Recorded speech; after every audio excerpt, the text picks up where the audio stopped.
Hey everyone, welcome back to Python Code Nemesis. Today we'll be looking at dispatchers in Python with Asyncio. So let's get started. Some free some prerequisites for this video would be event loops in Python with Asyncio. That's a previous video. So if you haven't watched that video, I would suggest watching that video before you watch this. Right. So what is event-based programming? Event-based programming is a programming paradigm in which the flow of a program is determined by the events that occur rather than a sequence of instructions executed in order.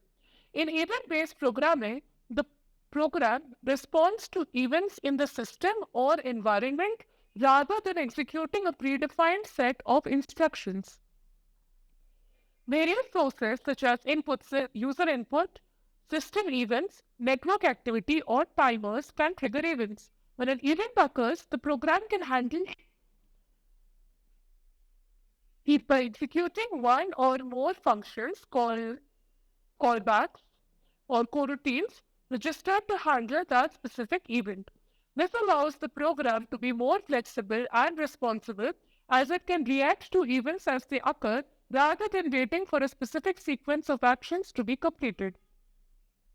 Event-based programming is commonly used in GUIs, where the user actions such as mouse clicks or keyboard input are treated as events that trigger actions or updates in the program. It is also used in web development, where HTTP requests or browser events trigger server-side or client-side code execution. Event-driven architectures are also becoming more common in distributed systems where messages or events communicate between different services or components. Dispatcher. In the context of event-based programming, a dispatcher is an object that receives events and then dispatches them to the appropriate event handlers. The dispatcher is responsible for managing the registration and deregistration of event handlers and ensuring that the events are delivered to the correct handlers. In some event-driven frameworks, the dispatcher is called an event bus or an event loop, which we studied in the previous video. The event bus receives and dispatches events from the various sources to the appropriate event handlers. The event loop manages the scheduling and execution of coroutines and callbacks in response to events. The dispatcher can also perform other tasks such as filtering and processing events before they are dispatched to the event handlers.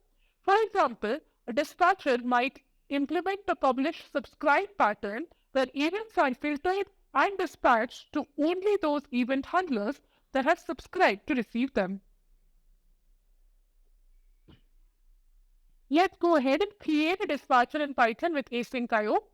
So to create a dispatcher using Asyncio in Python, you can use the asyncio.queue class to create a queue that can be used to pass messages between coroutines. Here's an example of a simple dispatcher implementation. Create a file dispatcher.py and insert the following code. Import Asyncio, async def producer, which takes in the queue for I in range 10. Await asyncio.sleep1, await queue.put I, await queue.put none. Async def consumer, which also inherits from queue, while true item equal to queue.get. Right, so this is not inheriting, obviously, that was my mistake. It's a parameter which it is taking in. So, yeah. Item, while true item, await queue.get, so it gets the latest item in the queue. If the item is done, then it's break. Else, it prints consumed item 1 and queue.task done. So the main function where queue equal to asyncio.queue. So here is where we get that queue object. And we have a bunch of tasks, which is create task for producer and create task for consumer. Asyncio.gather asterisk tasks. Await queue.join asyncio.run main. So in this example, we define two coroutines, producer and customer, which communicate using a shared queue. The producer coroutine adds integers to the queue every second and sends a none value to the queue to indicate it is done. The consumer coroutine waits for items to be added to the queue and prints them to the console. When it receives the null value, it stops consuming items from the queue. In the main coroutine, we create an instance of asyncio.queue and pass it to both producer and consumer coroutines. We then create tasks for both coroutines using asyncio.createTask and pass them to asyncio.gather to run them concurrently. Finally, we call queue.join to wait for all the tasks to complete. So once you run this file, you will see an output like this. So it consumes all the tasks from 0 to 9, and then it exits. So this is a very simple dispatcher in Python. Definitely, we'll be exploring more complicated tasks and events using a dispatcher. So in the next video, so if you are interested in watching that, I would suggest first try to have this executed and running. And you can also put in a number of different tasks and events in the queue to see how it's working. This is all the code for this, and a dispatcher generally plays a critical role in managing events in an event-based system.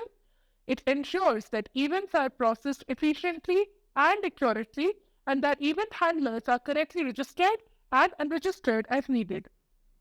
That's it for this article. Feel free to leave feedback or comments in the video. Like and subscribe if you want to know more about Python frameworks, and yeah, happy coding. In case you wanted to buy me a coffee, because I really love coffee, here's the link to my buy me a coffee. And thanks everyone. Cheers.